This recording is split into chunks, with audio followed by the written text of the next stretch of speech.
Chinese बहू हमारी याद तो है ना आपको? भूले तो नहीं ना? हाँ भाई, थोड़ी देर में ही सही, लेकिन चाइनीज बहू की कहानी आ ही गई। क्या हो रहा है ये देश में? चाइना ने तो आतंकी मचा रखा है। अरे क्या हो गया? क्यों चाइना को कोसता रहता है? भूल मत, तेरी ससुराल चाइना की ही है। हाँ माँ, पर ये देखना, लड़ाई झगड़े, ये बीमारी, ऊपर से ये देश कितना चालाक है। अंदर न जाने क्या क्या करता रहता है। तभी अंदर से बहू की चिल्लाने की आवाज आती है।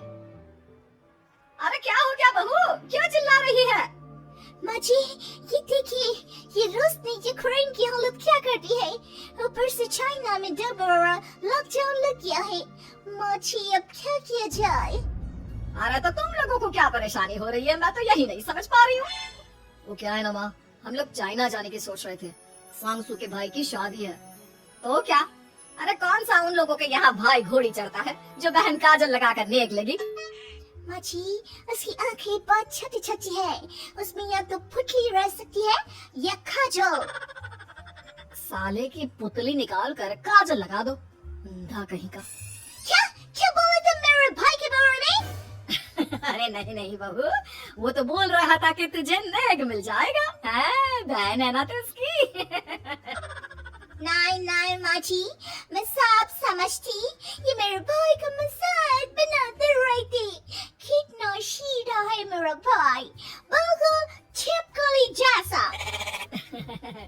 नहीं नहीं बहू, सीधा गाय जैसा होता है। सही पकड़ी है माँ जी। हाँ, तो मेरे भाई की शादी है, मैं चाइना जरूर जाऊंगी। तभी पड़ोसन आ जाती है। अरे नहीं नहीं बहू, तू कहीं ना जा, हम लोगों का मन कैसे लगेगा तेरे बिना। ले बहू, तेरे भाई के लिए ये शॉल रख ले, हमारी तरफ से गिफ्ट कर देना। अरे सब कितने अच्छे हैं, मेरी चाइनीज बहू को कितने प्यार से तुम लोगों ने एक्सेप्ट कर लिया। सच में बड़ी भाग्यशाली हूँ मैं। कैसी बात कर रही है? ये तो हम लोगों के देश की खूबसूरती है कि हर किसी को दिल से अपना लेते हैं, बस वो भी दिल से हमें अपना समझे। कैसी बात कर रही हैं आंटी जी? मेरे लिए आप सब सासू माँ जैसी ही हैं। मुझे भारत बहुत अच्छा लगता है, ये सबसे अच्छा देश है, मेरा भारत महान। वैसे भी लड़की की शादी जहाँ होती है वो तो वहीं की हो जाती है ना। जी तेरे बहू सही बोल रही है, औरत तो होती ही पानी की तरह है, जो जहाँ जैसे रखे वैसे ही शेप ले लेती है। आंटी जी, ये थोड़ा सा ज्यादा हो गया, समझ नहीं आया। नो प्रॉब्लम, मैं चाय बना कर लाती हूँ। फिर क्या, वो दिन भी आ जाता है जब बेटी बहू को चाइना जाना पड़ता है। वहाँ जाकर बहू का भाई कहता है, मेरे बहन आ गए, मेरे बहन आ गए। मैंने सबको बोला कि सब हिंदी में बात करेंगे, नहीं तो बहन नाराज हो जाएगी। थैंक्स बॉय, हिंदी मेरी भाषा है। आप मुझे उसमें बात करना अच्छा लगता है। आपने जीजा जी से मिलो। ओ बहन, तुम अंदर चलो। सभी बहू को अंदर लेकर चले जाते हैं, लेकिन सांगसू का पति, वो तो बेचारा चाइना के ससुराल के आंगन में अकेला खड़ा रहता है। काफी देर तक जब कोई उसे नहीं पूछता तो वो माँ को घर पर फोन करता है। हाँ बेटा, पहुँच गए ना कुशल मंगल? हाँ माँ, लेकिन सांगसू पता नहीं कहाँ है, वो तो अंदर गई है तब से बाहर आई ही नहीं। अरे कैसे बात कर रहा है? तो तू अंदर चला जा, तू बाहर क्यों है? अरे दामाद है तू वहाँ का, उन लोगों ने तुझे बिठाया, चाय पानी कुछ नहीं पूछा? नहीं ना माँ। तभी सामने से सांगसू आती है। आप अभी तक तैयार नहीं हुए और ये बैग लेकर क्यों कमरे से बाहर आए? इसे वहीं रख देती। कमरा? कौन सा कमरा? अरे कैसी बात कर रही हो? जब से तुम अंदर गई हो मैं बाहर ही तो खड़ा हूँ। बहू को बहुत हैरानी होती है और गुस्सा भी आता है। तभी उसका भाई और माँ आ जाते हैं। अरे सांगसू, अंदर खाना लग गया है। पहले ये बताओ कि मेरे पति को किसी ने खाना या पानी क्यों नहीं पूछा? वो भारत से ससुराल पहली बार आया है, वो भी मेरे कहने पर, और ये इज्जत क्यों नहीं की? देख बेटी, तूने जबरदस्ती जिद में शादी की थी तो हम लोगों ने कर दी, लेकिन अब तुम ये सोचो, पूरी चाइना में मैं इस इंडियन को अपना दामाद बताऊं? So sorry।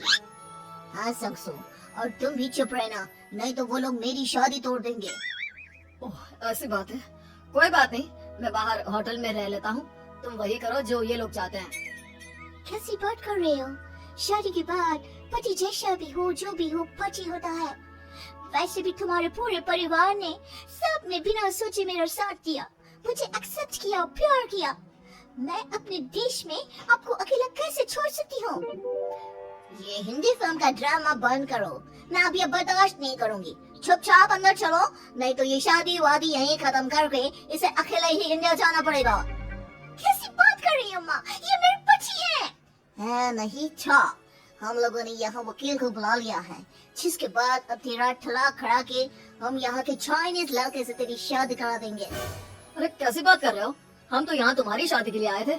नहीं नहीं, मैं सांसू के बिना नहीं रह सकता हूँ। हाई वोल्टेज ड्रामा होने के बाद से ही सारा माहौल खराब हो जाता है कि तभी एक लड़की आती है।